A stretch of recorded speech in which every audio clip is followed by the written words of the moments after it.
Okay, I believe I am live now. This is kind of cool.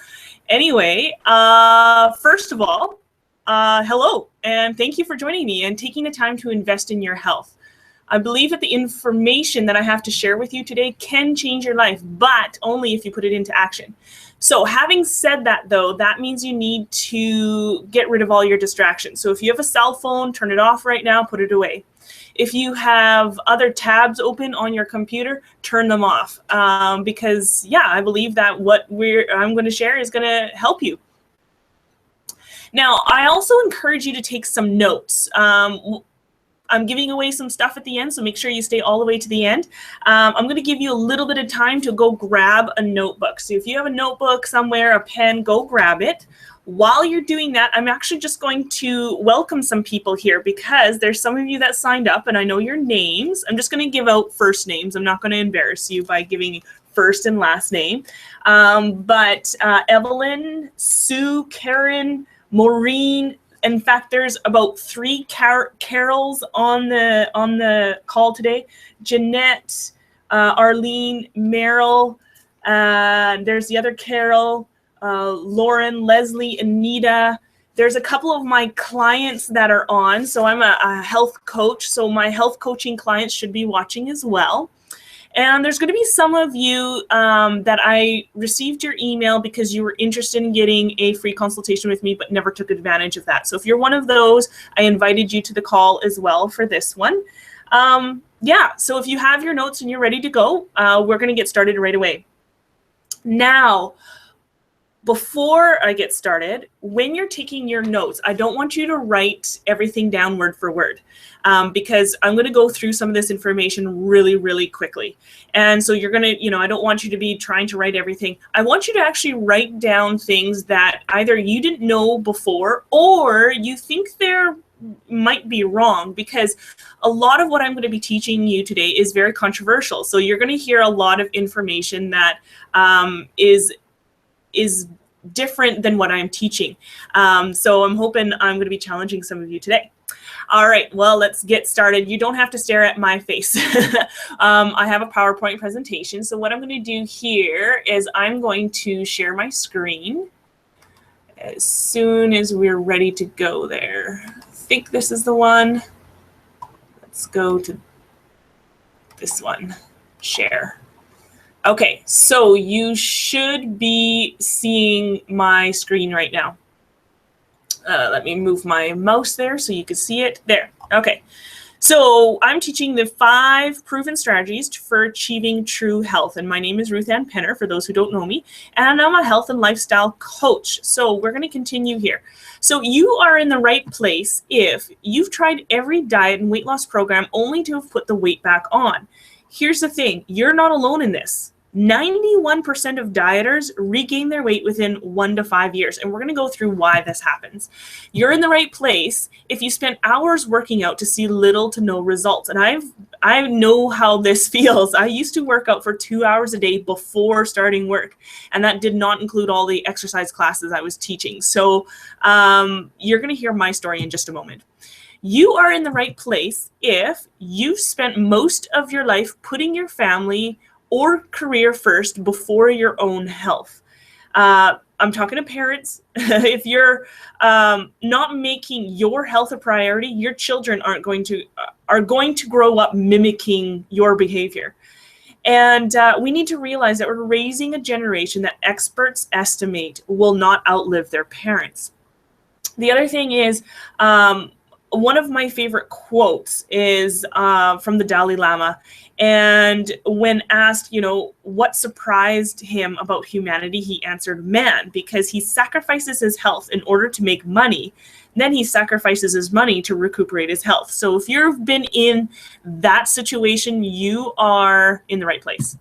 All right, so a few things that you're going to learn today. You're going to learn a step-by-step process to making positive lifestyle habits. And that's the thing I want to emphasize. We want lifestyle habits as opposed to gimmicky weight loss solutions, okay? No quick fixes here.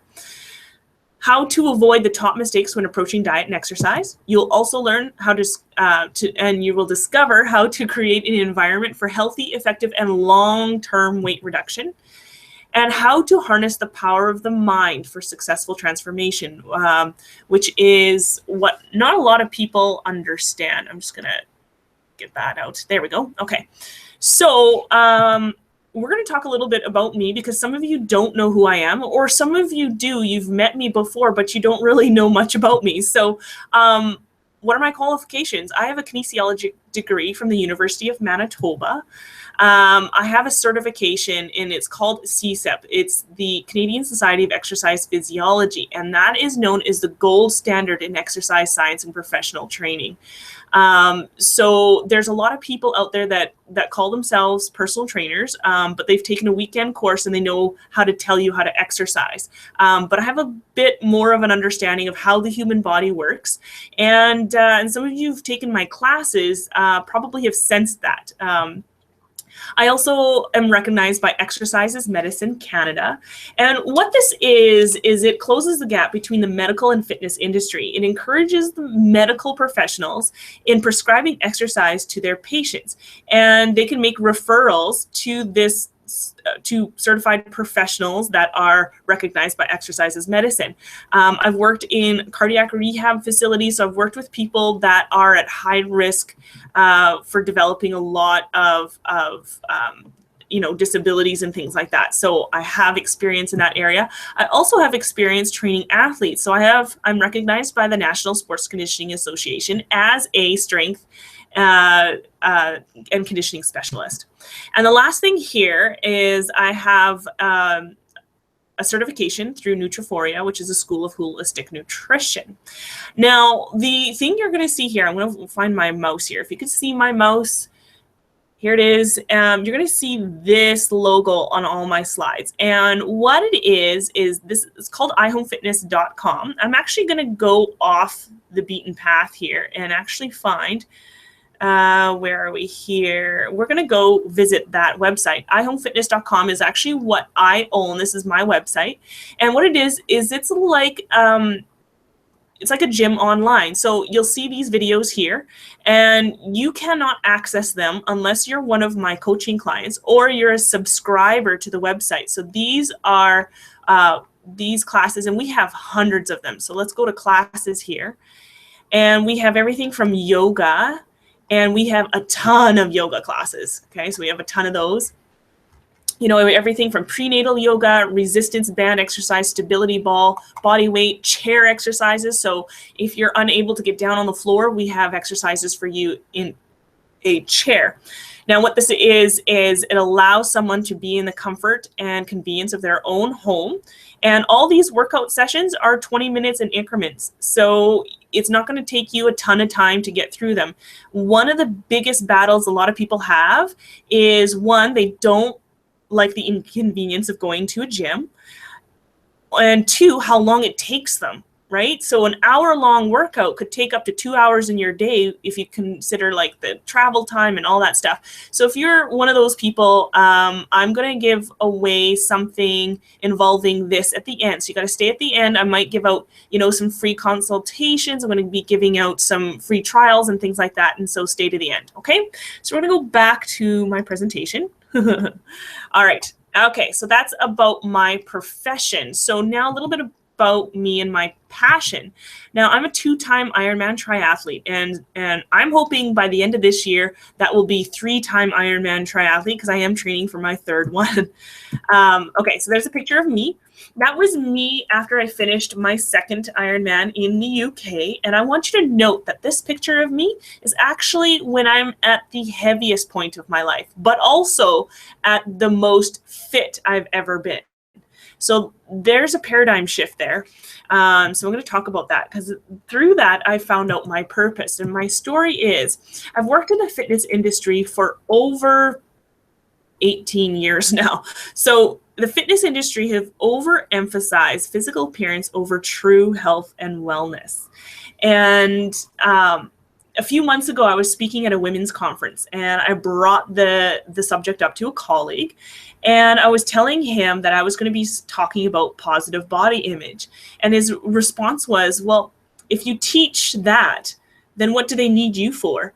And it made me realize that the fitness and diet industry makes people feel so bad about themselves that it increases their motivation to buy their products and service. So I just want to let you know, I'm not here to shame you into buying anything, all right? Because I know what that feels like as a fitness professional.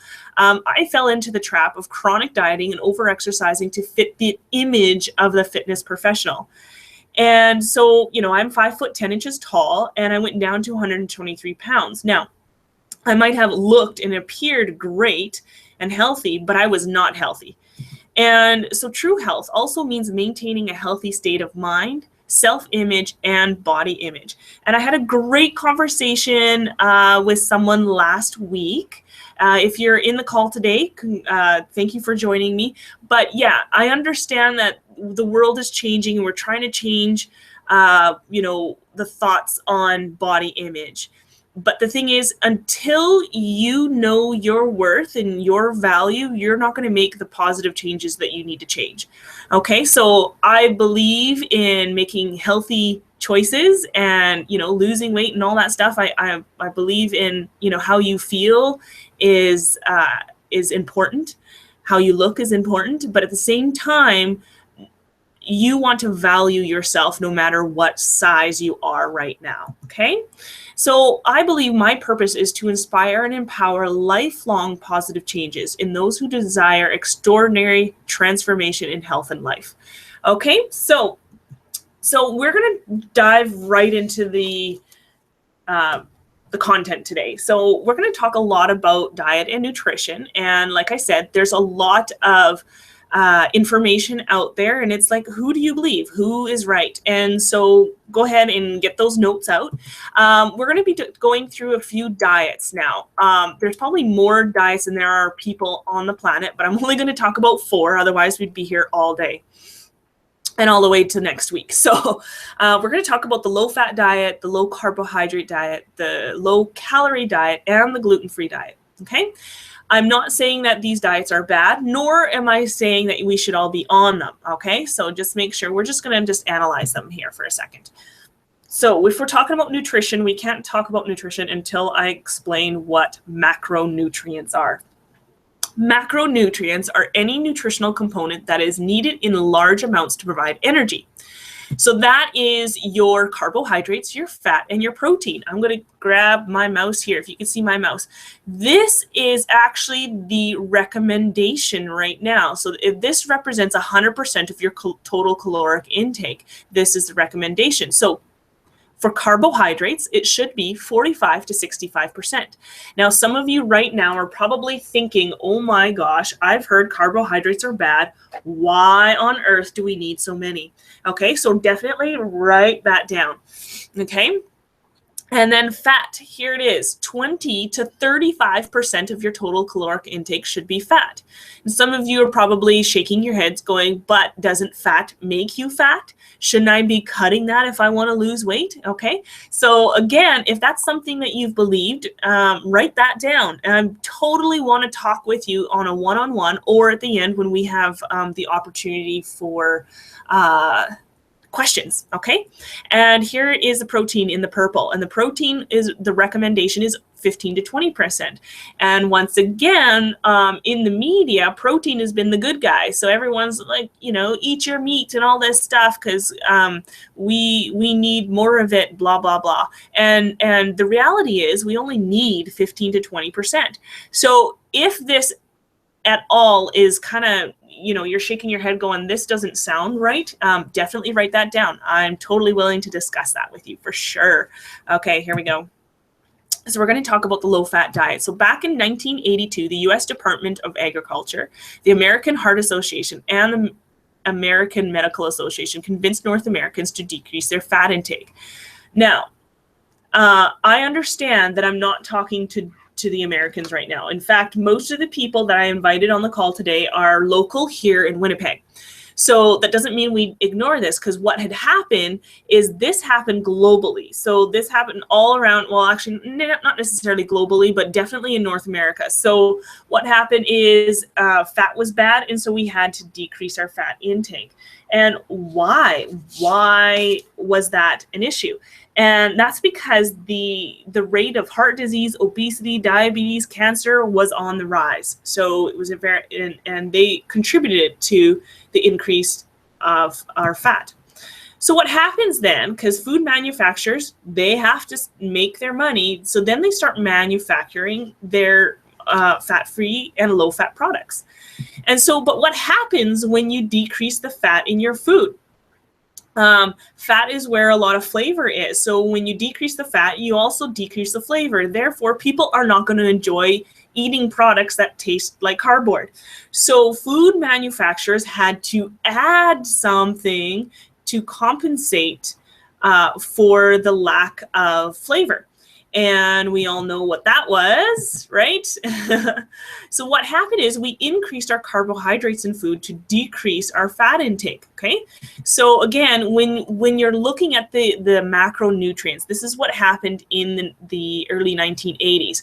We cut the fat. Remember, fat used to be 20 to 35%?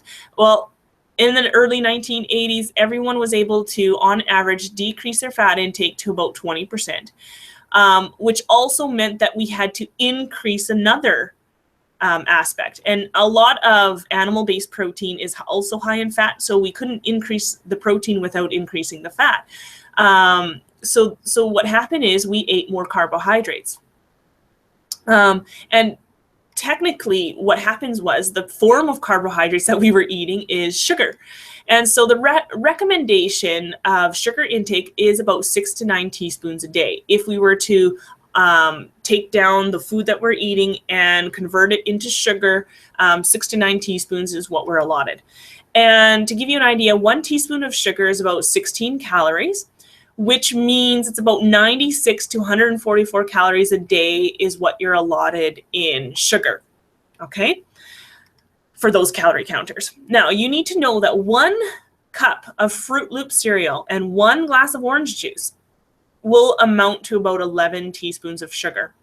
Okay, so even in just 1 cup, and you need to know that a lot of people, when they eat their morning cereal, they're not having just 1 cup. Sometimes people double that. And so I know as a teenager, I had such an appetite, there was no way I would just eat 1 cup, right? So a lot of your children, or what you grew up eating, you were consuming more than the entire day's worth of sugar in just 1 meal. All right. And a lot of people, there's big controversy over juice because, well, it's made with oranges and oranges are healthy, right? Unfortunately, with juice nowadays, because they have to pasteurize it to make it healthier, it could sit on the shelves longer. It has less bacteria because of the pasteurization process. That process burns off all the nutrients that are healthy in the oranges, and it leaves behind the sugar. So orange juice isn't as healthy as it once was when you were able to kind of freshly squeeze it yourself. Okay, so unfortunately, as much as juice should be healthy, it isn't. It is just sugar. The average North American nowadays consumes 22 teaspoons a day. For those of you who are calorie counters, this one's for you. This equals to an extra 322 calories a day in just sugar alone. Okay, so the calorie counters, there's 3,500 calories in 1 pound of fat. So then it would, if you're the average North American who's having the 22 teaspoons a day, then it only takes you 10 days to gain 1 pound.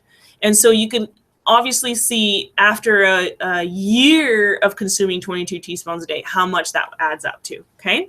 So that's why we're wondering why everyone's so overweight. So then what happened is we went into the early turn of the millennium. Atkins diet and the South Beach diet became popularized. I could talk today. So then what happened is the food manufacturers start marketing their low carb and no added sugar products. And so, but again, I have another question for you. What happens when you decrease your carbohydrates? So once again, I'm going to show you that the macronutrients. So this is actually kind of what the average person is having right now. We've cut the carbs, right? We were told carbohydrates are bad, cut your carbs. And so now people are on average are consuming 32% of their caloric intake as carbohydrates. And then, of course, in order to decrease that, you have to increase one or the other two. Fat increase to 42% and protein increase to 26%.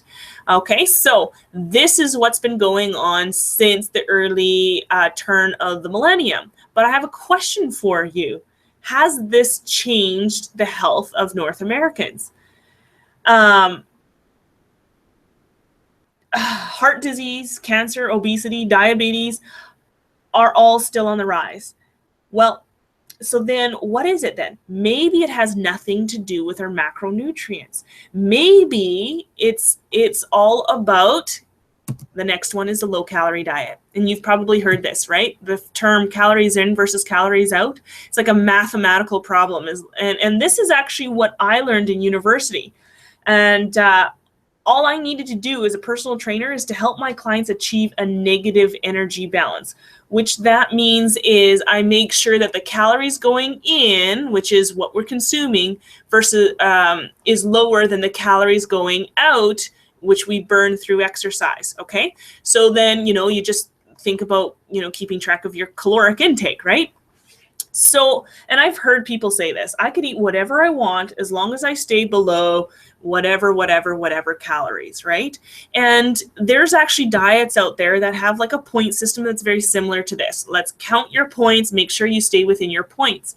And the problem with that though, and it's not that it's a bad thing, but one, it's a little bit tedious, and two, you could cheat. I could totally stay within my caloric intake, but still not lose weight. And the other problem is, you get hungry. Manufacturers start marketing their low calorie, and yes, there is calorie-free products. I mean, technically, you should be able to lose weight and be healthy according to this whole concept if you drink Coke Zero, right? It has no calories in it, right? So you should be able to just drink all that all day and be healthy. But of course, that doesn't work. Okay, so what happens when you restrict your calorie intake? This was me. I restricted my calories because I believed that, it was your calories in versus calories out. So I made sure I counted my calories and made sure that I wasn't eating too much. And I was starving. And, who wants to be on a diet where you're so restricted? So what happened? A little later on, we got into the gluten-free diet. Now, first of all, what is gluten? Most people don't even know what it is. So gluten is a protein composite found in wheat and related grains. The reactions to gluten vary between severe inflammation and stomach problems to mild bloating. Now you have celiac disease, then you definitely need to be on a gluten-free diet. The problem with that, though, is since the book Wheat Belly came out in 2011, gluten-free diet has been coined an effective weight loss solution. And yes, people have lost weight on this, okay? People have lost weight on the low carbohydrate diet. People have lost weight on the low fat diet. The problem is it's not sustainable. And so manufacturers, because they get wind of the fact that people are now cutting the gluten out of their diets, they now need to start marketing their gluten-free products. And I have this saying, just because it's gluten-free doesn't mean it's good for me. A lot of people ask me, because they know I'm an expert, a health expert, and they say, oh, okay, my daughter needs to go gluten-free. What is the best products out there? And they're asking me really about, gluten-free pasta, gluten-free cookies, gluten-free, pancake mix and all that stuff. They want to know that, but they don't specifically say that. So then they're like, what are the best products for us to use? And I often say, you know what, there's a whole entire section in every grocery store that is gluten-free, and it's called the produce section. And so we need to realize that a lot of manufacturers are marketing products that are still not good for you, but they might be gluten-free. They might be fat-free. They might be, low carbohydrates, no added sugars, whatever how they market it is how they get you to buy their products, but it doesn't mean that it's healthier for you. Okay, so I'm going to talk about the most common mistakes when approaching, changing your diet. So one of the things is going on a diet with an expiry date. Now there is an exception to this, and I do hold a detox. I recommend that people do a nutritional detox at least twice a year, and sometimes I say even, during all 4 seasons. But that does have to end. You don't want to be on a detox forever. But what I'm saying here is that if you are going on, I hate saying the word diet because it indicates that it has an expiry date, right? I'm going to do this for a certain amount of time, and then I'll lose weight and I'll be healthy and everything will be fine. And so we need to realize that we need to start changing our lifestyle as opposed to just going on these diets that aren't sustainable. Okay, another most common mistake, number 2, is approaching a diet plan like a magic pill. And much of that has to do with the fact of how we approach Western medicine, right? So Western medicine says, I have this problem. Your doctor says, okay, we'll take this pill. And so we approach our diet plan or our exercise plan like a magic pill. I used to work at a facility, and some of the people are like, okay, all I need is an exercise program. And once you make me an exercise program, I will follow it, I'll get healthy, and then everything will be fine. And so what they're doing is they've approached that exercise plan as their magic pill. And it was really interesting because I would spend a whole hour with them, showing them the machines or showing them how to do the exercises with free weights or whatever it may be. And then I would go to the computer, spend another hour printing up, making pictures and everything for them. And then it would sit there. Right? They wouldn't even pick up their program and they wouldn't even do it. So, 2 hours of my time wasted. And the other thing is, even like a diet plan. Some people are like, could you just make me a diet plan and I'll follow that? The thing is, I don't know what you habitually eat. And if I make you a diet plan, it's going to be way off the beaten path that you're used to eating. So then what happens is by making too many changes all at once, you get discouraged and then you just don't follow it. So diet plan isn't necessarily the best approach. The best approach is to find something that you can make small changes every week, and then once those small changes become a habit, then you go in and you find another small change. Okay. Another most common mistake here is to consume food-like products with little to no nutrients. We need to realize that 80% of the food in grocery stores are not considered real food. Okay. Obesity isn't as much a problem with consuming too much food as it is a problem with consuming too little nutrients. I'm going to repeat that, okay? Because it's very important. Obesity isn't a problem with consuming too much food as it is a problem with consuming too little nutrients.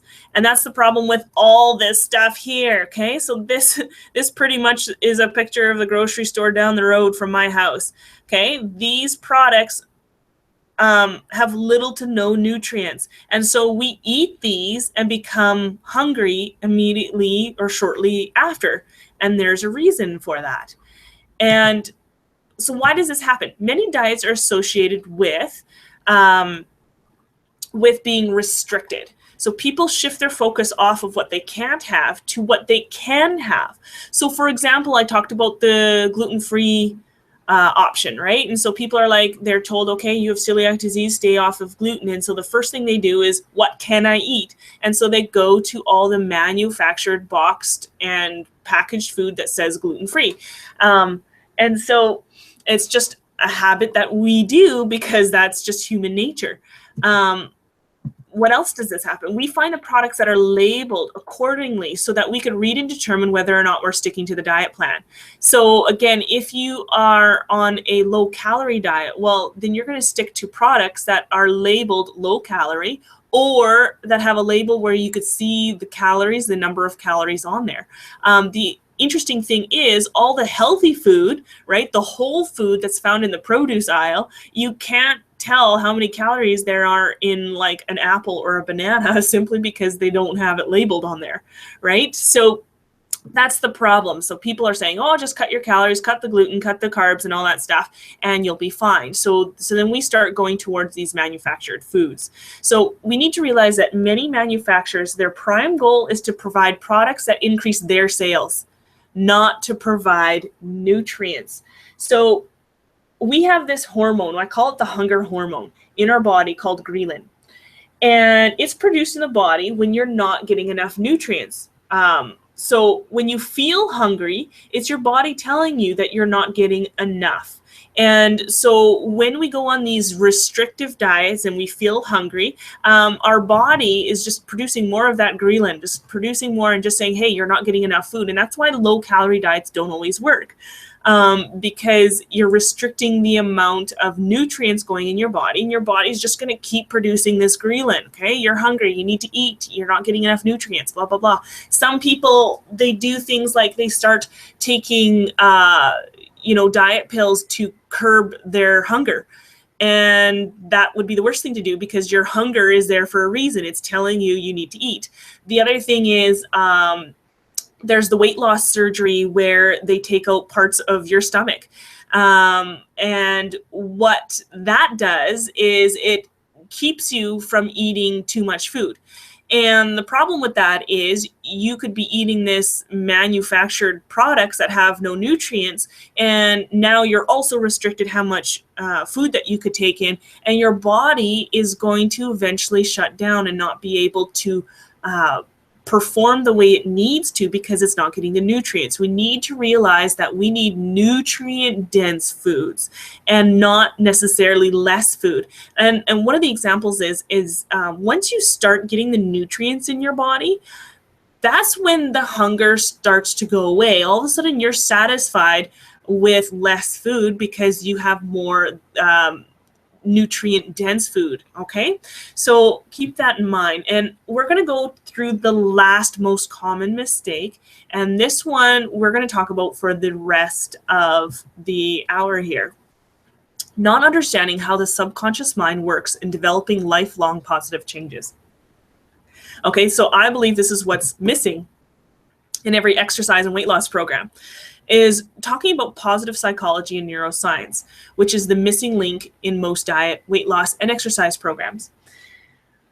Okay, so this is where I talk about how to harness the power of the mind for lifelong or long-term lifestyle change.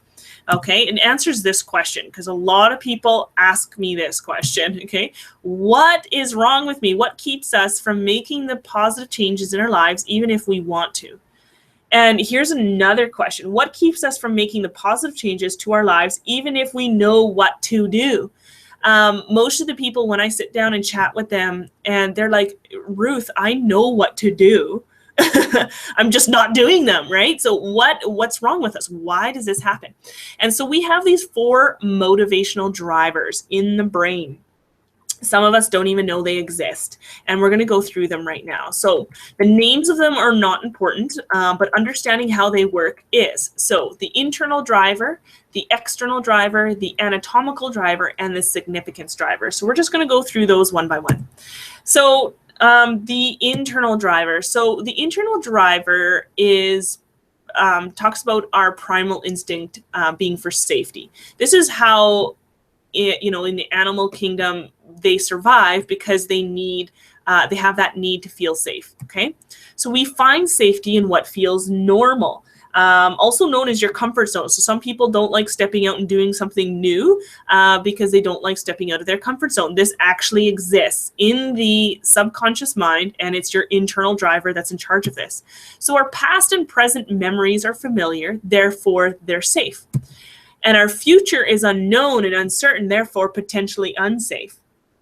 So this explains why change is so difficult for so many people. This internal driver exists in the subconscious mind, so most people are unaware that this exists, okay? So this internal motivational driver is based on fear. And so sometimes recognizing, okay, so the reason why I'm having trouble making these changes is out of fear. Okay, so The other motivational driver that's keeping us from making those changes is your external driver. So this talks about how our primal instinct is for survival. Again, we talk about the animal kingdom and you know, how is it that they're able to survive? And one of the ways is through these things called mirror neurons. So we learn survival by watching and mimicking those around us. And so these mirror neurons, they're firing, right? And they fire when you watch someone else do an action as if you were doing the action yourself. This is also why we need to watch what we say and do around our children, because their mirror neurons are constantly firing. Okay, so that tells us that we are a product of our environment. And talking about parents once again, your children are more likely going to grow up and adopt habits that their parents had. So even though you take them to hockey practice or ballet, and that's very active, that doesn't necessarily mean they're going to continue being active for the rest of their life. The chances of them are less likely, to be honest with you, if you are not active yourself. Okay? So let's continue. We're going to talk about the anatomical driver. So the anatomical driver is pretty much located in the prefrontal cortex, which allows us to judge or edit information. But this part, the prefrontal cortex, is not fully developed until the age of 25. So that means our habitual ways of thinking began when we are young, when we did not have the ability to think critically or filter the information properly. So, and I heard this statement and I totally believe that it's true. Most people learn everything they know before the age of 25, and afterwards they spend the rest of their lives defending what they know. And I think it's really, really interesting that pretty much by the time most people are done their education, they're done before the age of 25. So whether it's high school or even secondary education, a lot of people stop educating themselves after that age. Okay. So let's continue, go into the significance driver. So this talks about how we have an insatiable need to feel worthy and important. And we do this by trying to prove how right we are. How many arguments have we gotten into? Changing means that I'd have to admit that I'm wrong, which makes me feel unsafe. So remember, the internal driver talks about, you know, not liking that feeling of being unsafe, right? So that's why we don't like to change. And this belief system, these belief systems are stories we tell ourselves to define our personal sense of reality. So an example of how a belief system can affect your health is, for example, believing that calories are bad or carbohydrates or fat. When you have this belief they are bad, you have this sense of guilt whenever you eat them. And so I have a client that has lost 180 pounds this year. He started with me November of last year, so we're coming up to a year now. And one of the things that I worked on with him was just changing what he was eating, but we didn't do significant changes. I just gave him, here's some recipes, try these, you know, and slowly what had happened is he just ate the foods that the recipes that I was giving him instead of, you know, the burgers, the fries and all that other stuff, the pizza and the stuff that we're tempted to. And the thing is, I always asked him, I said, do you feel like you're on a diet? Do you feel restricted? Do you feel that your body's not getting enough food? And he said, not once, you know, and his body just started to just to kind of shed the weight.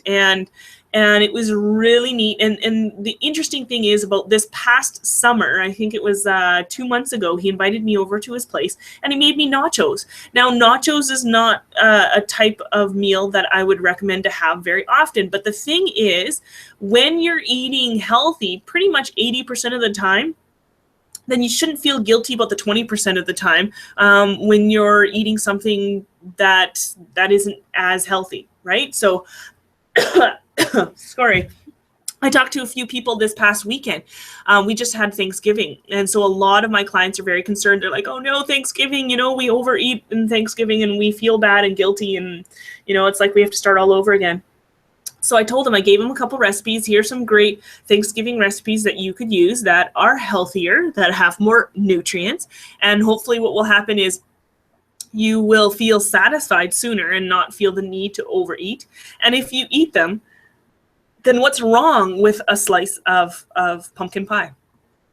Right? Now, I used to have clients that were like, "Oh no, I ate cheesecake. I've fell off the bandwagon and now I need to start over." And it's kind of like, you know what? A slice of cheesecake isn't that bad, right? So I never put anybody on a restrictive diet. I just give them strategies to eat healthier, and then they don't have to feel as guilty. Okay, so this is the reason why everyone came, because everyone wants to know the 5 proven strategies to achieving 2 health. Okay, so get out your notes. Establish your powerful why is number 1. And some of you have already spoken with me over the phone or through Skype, and my main question is why? Why do you want to get healthier? Why do you want to lose weight, or whatever your goals may be? Because this is going to this is going to help you stay on track. Okay, so knowing your powerful why. Your why must be powerful enough that it doesn't allow you to give up. Okay, so for example, if looking good in a bathing suit is your only major goal, which is not a bad goal. I don't want to make fun of people who are just in it for physical appearance, because I understand how important that is. But when you realize that you only get the opportunity to wear your bathing suit a few times a year, hello, we're in Winnipeg, right? 6 or 7 months out of the year is too darn cold to be out on the beach anyway. It makes it easier to give up on that goal, and it's harder to stay disciplined to something that you only get an opportunity to wear your bathing suit twice a year. So I'm talking to parents now. If the love of your children and the desire to be a good role model could be a motivator enough to stay on the course. I'm going to sneeze here, I think. This is the joy of live. I'm probably going to sneeze. I feel it. I'm holding it as much as I can. Okay, so I spoke to 2 people in particular. If you're online with me today, one person in particular was talking about her son and how she believes that unless she gets the strength to make changes in her life, her son won't either. And she was practically in tears. You know who you are if you're listening in. The other person was actually talking about her husband, and she had said, I am motivated for my husband to make changes because I want my husband back. And literally, like, I could hear the tears on the phone, right? And so that is huge. Your why must be powerful enough. It should make you emotional when you think about it. The benefits of change must outweigh the benefits of staying the same. Here's an interesting story. I did, every once in a while, I do these free consultations. I did them in September. So if you missed that, I'm giving you the opportunity today. But last year, I did a month where I did free consultations for people. And one gentleman signed up, and we talked over the phone. And no, it was Skype, because I totally saw him, because I remember his reaction very clearly. And so I found out that he was a smoker, and he was very adamant. He's like, you know what, whatever changes you want me to make, if it's exercise, nutrition, I'll do them, but I am not quitting smoking. And, he had folded his arms and he sat back into his chair and he's like, whatever you say about quitting smoking, I'm not going to do it. And I'm like, okay, fair enough. No problem. And, I started to get to know him a little bit better. So I asked him questions, how's your family? Do you have kids? Do you have a spouse? And so he had a partner that he was living with.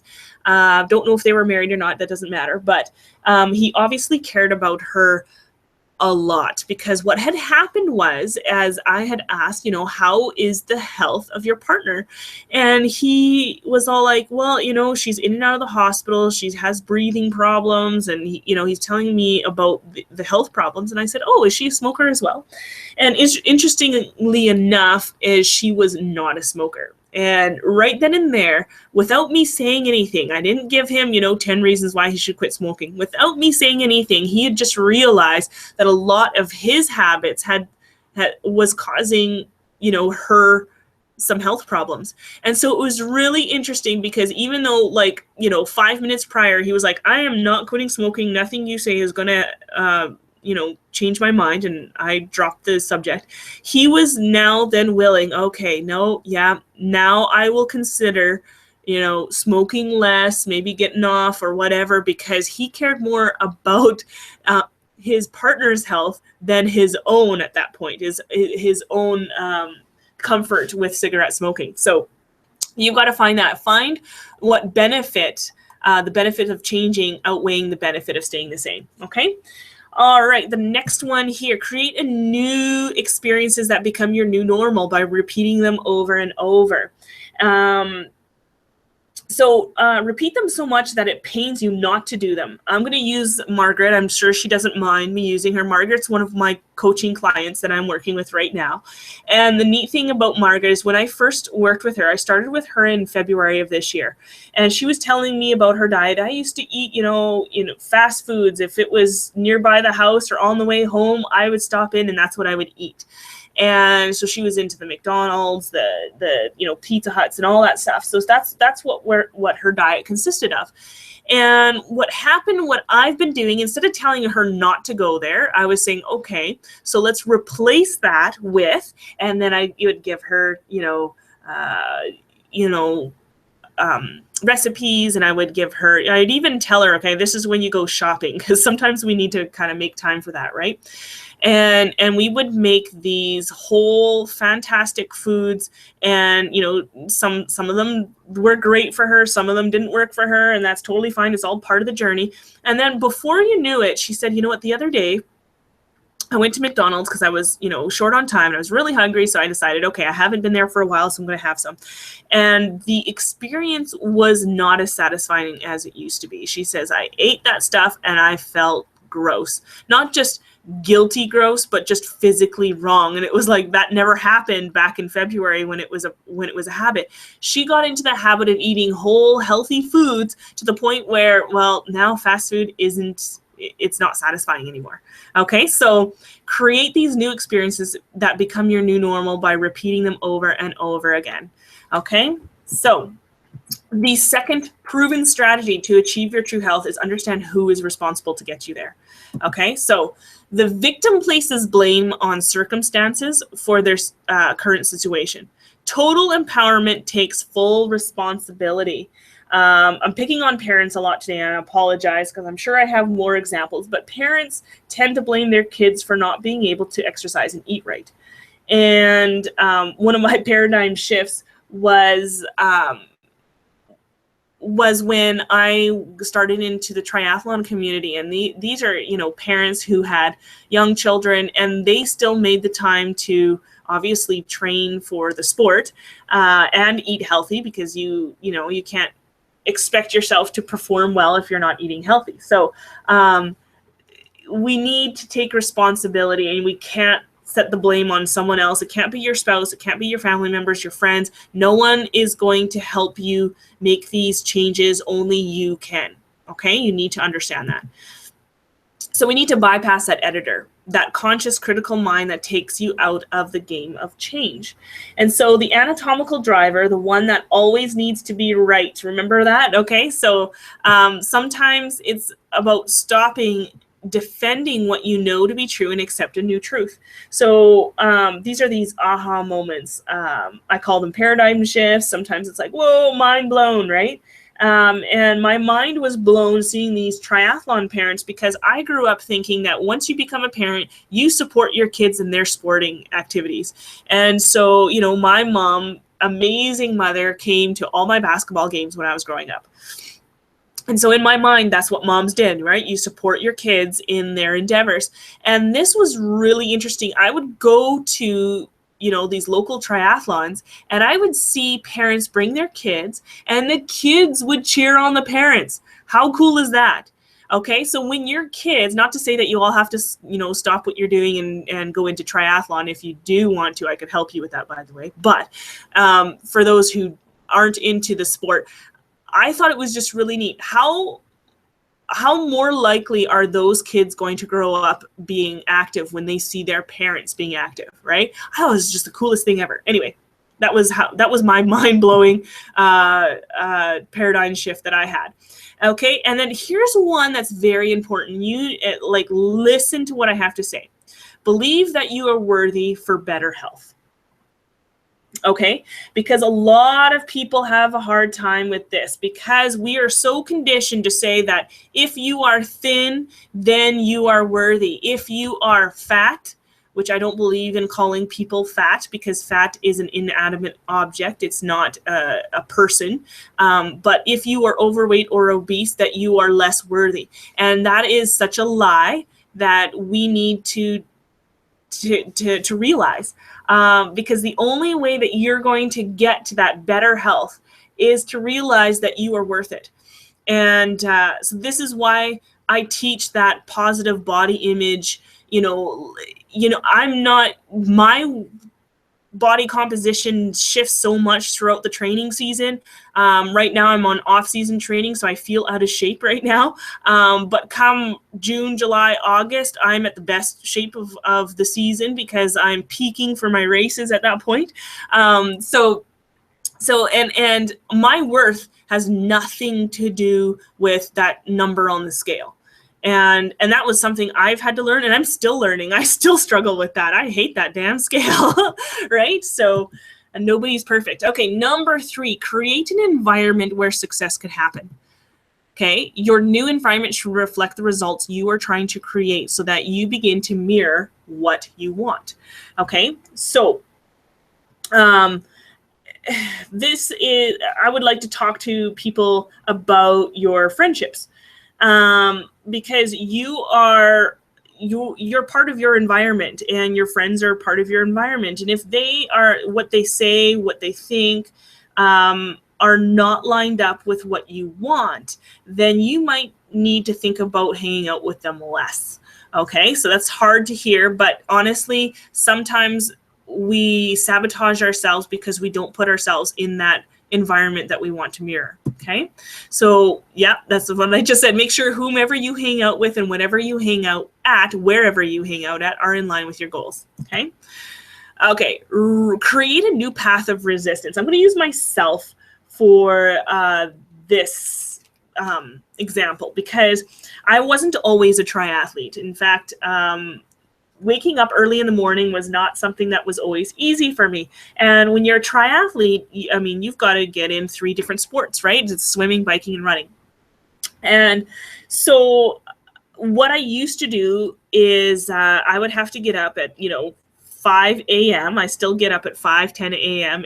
every morning, but to hit the pool. And so what I used to do is I would put my shoes, and sometimes in the winter, it was just like my winter boots were sitting right next to my bed, and my swim gear was already in a bag by the door, and my car starter was on my nightstand. So as soon as my alarm went off, I would grab my car starter and I would press the button, and I would, hear the car start. Okay, it started, great. Pull the sheets off, and then stick my feet right in, okay? And then, because I would literally go to the pool in my pajamas. I wore a t-shirt and sweatpants to bed, so it wasn't like a huge deal. So, because nobody cares what you look like at 5 o'clock in the morning. So I would put on my boots, I'd walk around, brush my teeth pretty much with my boots on, and all I had to do was grab my winter jacket, toques, mitts, grab my bag, and out the doors. Literally 5 minutes it would take me to get ready for swimming. And so I needed to create that path of least resistance because waking up at 5:10 a.m. every morning was not something that was a habit for me. Now, that was when I was training for my first Ironman, which was 2010. Now, fast forward 2016, I cannot sleep in if I wanted to, right? So pretty much before the alarm goes off, I'm awake. I'm like, oh, time to wake up. I look at my clock. It's usually, 5 10 minutes to 5 or 5 minutes after 5 or whatever. I beat my alarm up every morning. And it's funny that I don't need to have everything all ready because I'm already awake. I'm wide awake. Why do I need to get ready the night before? So the neat thing is I've created that path of least resistance until it became a habit. And of course I had a reason why. That was a big thing. Is for me, I signed up for that Ironman and I wanted to finish it, and I wanted to make sure that I was successful and things like that. And so having something that is worth getting up for really makes a big difference. Okay. Next one, number 4, establish when your successful action steps could happen. This is so easy, but at the same time, people don't understand the concept. If it's not in your schedule, it doesn't exist. Plain and simple. I always put everything in my schedule, and even my workouts, even though I know I wake up every morning to go to the pool, I put it in my schedule. Because if it's not there, it doesn't exist. And I look at my workouts just as important as an appointment with my doctor, right? And so most doctor's office charge you for not showing up for your appointments. So that's motivation enough for people to actually get out of the house and actually attend their doctor's appointments. But we need to have that same concept when it comes to our workouts and our healthy eating, right? So there's some of you that are clients right now. We schedule when you go grocery shopping, because for some people, grocery shopping is an issue. They're like, oh, I have to go grocery shopping, right? And so it's like, okay, we'll put it in your schedule just like an appointment, right? And so, it works. And the last thing, if you're unsure of what it is that you need to do and how to do it, then partner with a professional who could help you. And as much as I'd like to be that partner, you would have to qualify to work with me. So not selling myself necessarily. I would love to work with you. If you're determined and you need my help, then I'm there for you. But if you decide not to work with me, here are a few things that you need to look for. Stay clear of that magic pill formula. A lot of professionals, or so-called professionals, right? They have these gimmicky weight loss solutions. And they say, well, this will be, the be all and end all. This is what you need to take and you'll lose weight and be happy. So you have to be very clear that in order for you to have something that's sustainable, you need something that's going to help you stay in the habit. Okay. The magic pill formula does not work. Otherwise, everybody would not have a problem. Okay. Accountability is more valuable than knowledge. Okay. So a lot of times people know what to do, right? Everyone's like, Ruth, I know what to do. Great. Then do it. The problem is they don't have that accountability. And so make sure that if you're working or partnering up with a professional, that they're keeping you accountable.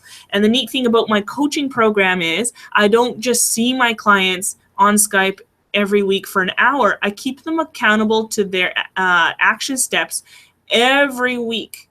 Okay, so it's a little bit different. When I was a personal trainer, I used to have clients, they would see me for an hour a week and it was fantastic, except that there's 167 more hours in the week that they were not being accountable for.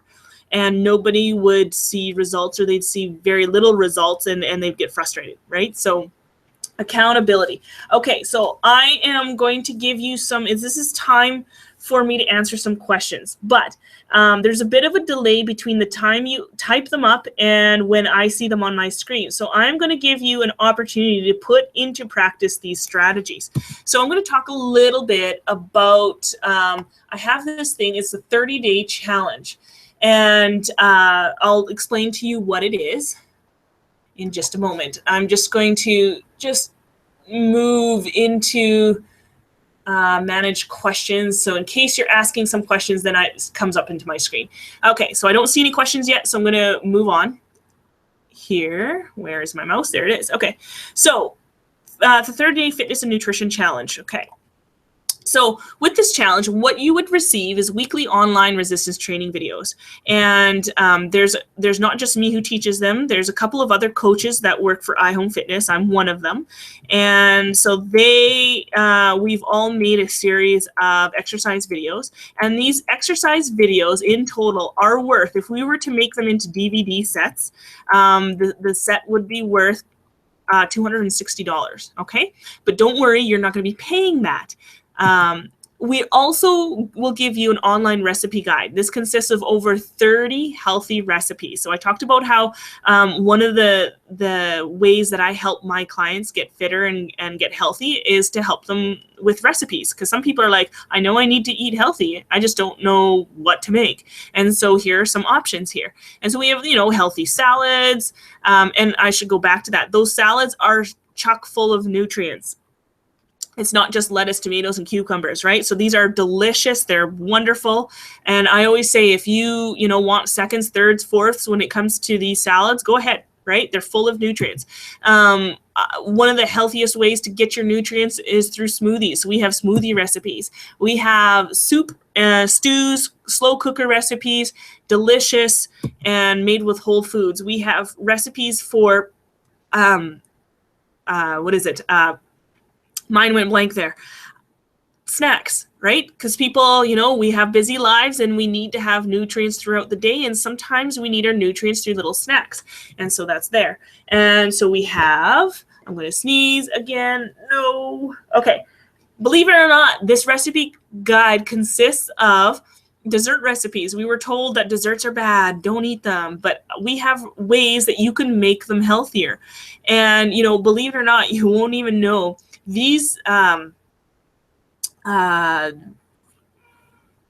live television or live presentations are amazing. These brownies are actually made with black beans, and you won't be able to tell. They taste delicious. Same things with these guys right here.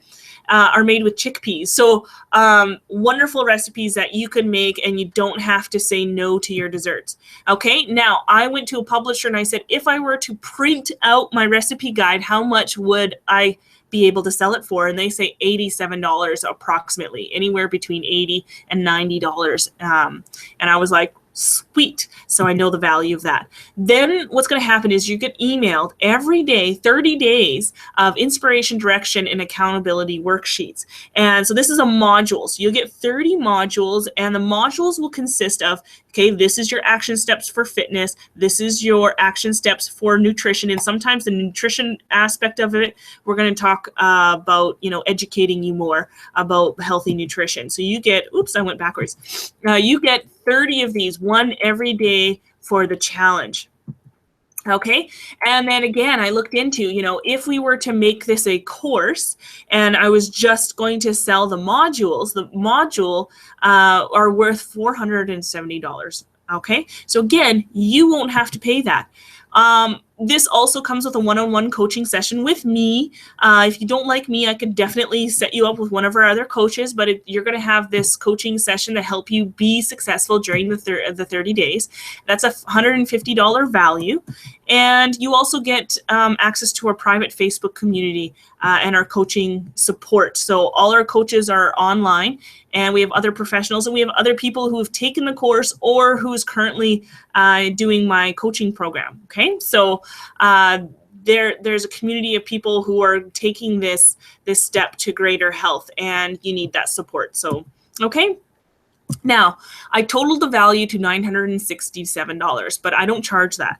I charge $299, but because you stayed all the way to the end of this presentation, I'm slicing off another $100. So if you decide that you want to try this 30-day fitness and nutrition challenge, you only pay $199. But here's the thing, okay? You will get a rebate when you register by midnight this Sunday.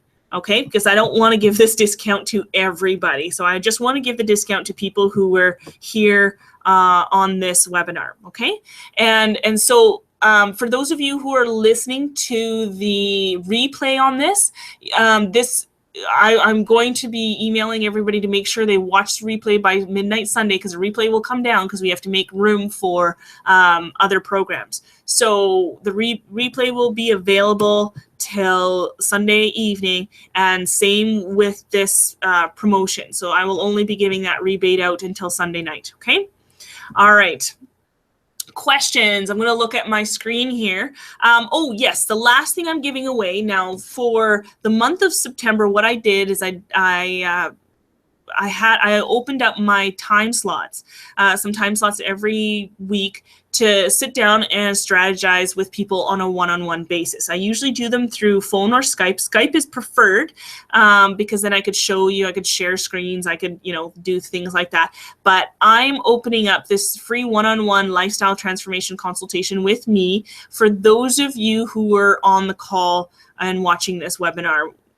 Okay, so what I'm going to do is, because you registered, I'm going to send you my online scheduler, and you could schedule yourself in if one of my time slots, and then we'll sit down and talk one-on-one. Okay, and that will help me get through the questions, because some of the questions that are coming up right now are very personal to you, and I want to answer those questions, but it might not be beneficial to be answering them in front of everybody, right? So if you have a question that I don't answer, it's not because I'm not ignoring you or whatever. It might be a question that would be best answered on a one-on-one situation. So I'll give you that opportunity. Okay, so going to the questions now. Looking up here. It's flu season, and I could tell I'm getting a little stuffed up here, so don't mind me. Okay, I have a question here. One of the Carols, thanks for coming out. Carol has asked about protein shakes. I've have friends that are really into Shakeology. Is there any is that good for you? And I'm not here to diss any particular program, but I'm here to challenge the way you think. Okay, so I'm a big believer in smoothies, right? I think they're the best way that you could get your nutrients in. If I were to eat all the ingredients in a smoothie at once, it would take me forever, and it would take a while for me to do. But the really cool thing is I could infuse my body with these nutrients really quickly if I put them in a smoothie. Now, here's the problem, is a lot of these protein shakes or these smoothie fanatics, they give you these products. Here, put this in, just mix with water or mix with milk, and then you'll be magically healthy. So if you have to remember that, one, they're gearing you towards that magic pill formula. Two, they're giving you processed processed product. And we have to realize that our body is going to take in and absorb real food better than it will a processed product. Now, am I against things like protein shakes? I'm not against all of them. So I'm not saying that you shouldn't, especially if you are lacking certain nutrients. So I definitely do believe that some people need to be taking in some more nutrients, and therefore they need to supplement, right? But again, make sure that if you're taking on supplements from a particular company, that they're not marketing to your need for a magic pill formula or, the whole weight loss thing. Because, a lot of companies, they might sell great products, but then all of a sudden they're like, okay, take this and you'll lose a ton of weight in little time. Well, what's going to happen if you don't take the products anymore? If you stop taking the products, are you going to gain the weight back? Right? So again, I'm really big on lifestyle change. Let's get you full of real food first. And then if we find out, and I work well with people's physicians, I know how to read blood work and things like that. So if I'm noticing if you're low in iron, then you know what? That definitely will get you on an iron supplement. Things like that. But I get you on real food first, and then if you need supplementation, then that's what we'll go for. Okay, so very good question. Thanks, Carol. Another question here had talked about, sorry, I want to read it first before I screw up the the pronunciation of words and stuff like that. Okay, so someone is asking me, Marilyn is asking me about the weight loss target zone. So this is an exercise question. I believe Marilyn takes one of my exercise classes, so this is why she's curious about this, and I think it's a really good question for me to talk about. I didn't talk a lot about exercise in this presentation. We talked a lot about nutrients, and we talked a lot about the subconscious mind. So this is a good question. If you saw the room behind me when you had the camera on me, you might have seen my treadmill behind me. And if you've ever been to a gym before, you'll see that most machines, whether it's elliptical or the treadmill, they have a weight loss zone or a fat loss zone. Okay, now guys, why they have that isn't because a lot of people are like, oh, well, I need to stay because I want to lose weight. I'm going to stay in the fat loss zone. And, and they do 20 minutes a day and then wonder why they're not losing any weight. It is true that the majority of the calories that you burn in that zone will come from fat. However, it's a low enough intensity that you would need to actually walk longer at that intensity in order to burn the right amount of calories. For example, I'm just going to use easy numbers so that it's easy for me to explain this. Let's say, for example, you decide you're going to walk on a treadmill and it's like 2.5 miles per hour, which is less than 100 calories in half an hour. Okay, but that is in the fat burning zone. So yes, the 100 calories that you burn are coming mostly from fat. It's not always going to be 100%, but it's mostly coming from fat. If you were to pick up the pace and maybe walk at 4 miles per hour, the total calories might be higher. It might be 200 calories you're burning, but most of that's going to come from carbohydrates. Carbohydrates are a form of energy that could be expelled very easily, very quickly. And so a lot of people are like, well, I don't want to burn those. I want to burn the fat, right? And so I often say, you know what, interval training is probably the best way. One, it allows you to increase your fitness level, but allows you also to recover. So you get a little bit of both worlds, right? So you burn off that excess carbohydrates and you also burn off that fat at the same time, and you get fitter, and things very simple, like, simple things like walking up the stairs become easier. So as much as I don't like to necessarily focus on weight loss per se, we need to think about what activities are you going to most likely do more often is the activity you should do. And two, are the activities going to enable you to function better on a daily basis? Because yes, we could sit on a stationary bike for 30 minutes a day, but if it doesn't help you climb those stairs, then we need to, find something that will help you do that, right? Type of thing. So again, a lot of people are always asking me, what's the best exercise? Should I do this? Should I do that? And my answer is always the same. Whatever exercise is going to keep you being consistent with, and whatever exercise is going to help you function on a day-to-day basis. Okay, so good question. A lot of people are very curious about the whole weight loss, fat loss zones. So that's a good question. I have a question. I'm going to answer one more. I'm noticing it's a 2:11 right now, and I'll go to 2:15. There's quite a few questions coming up, and I want to make sure that I get a chance to answer all of yours. So if you have a question that I didn't answer, write it down. And then ask me on that free one-on-one consultation, because I definitely want to still discuss this, but I also want to, respect your time. Okay, so the last question is, okay, so Joanne, thank you for coming out to the presentation today. Joanne wants to know, okay, so a lot of the reasons why people are out of shape is because they lack time. How do you find more time? That's a good question. And I have a lot of clients that are in that very situation. Some people, work full time and have kids. And so the issue isn't necessarily time, and this might offend you, and I'm sorry if it does, but the issue isn't necessarily time. It's going to be priority. And we all have the same amount of time every week. All right. It's 168 hours a week. And I understand, if you have kids, you have different, your lifestyle is going to be a lot different than those who don't, or who are experiencing empty nest syndrome. So a lot of people are empty nesters, so they might have a little bit more time. Some of you own a business, and so you're working more than 40 hours a week, and then some of you are retired. And so everyone's a little bit different, but the main thing is priority. We remember when I talked about the why. And remember, when we do our one-on-one session, I'm going to ask you that question. So I hope what you're doing is you're writing down in your notes what your why is, because I'm going to be asking you that. Because once you really establish that powerful why, then time is not a factor anymore.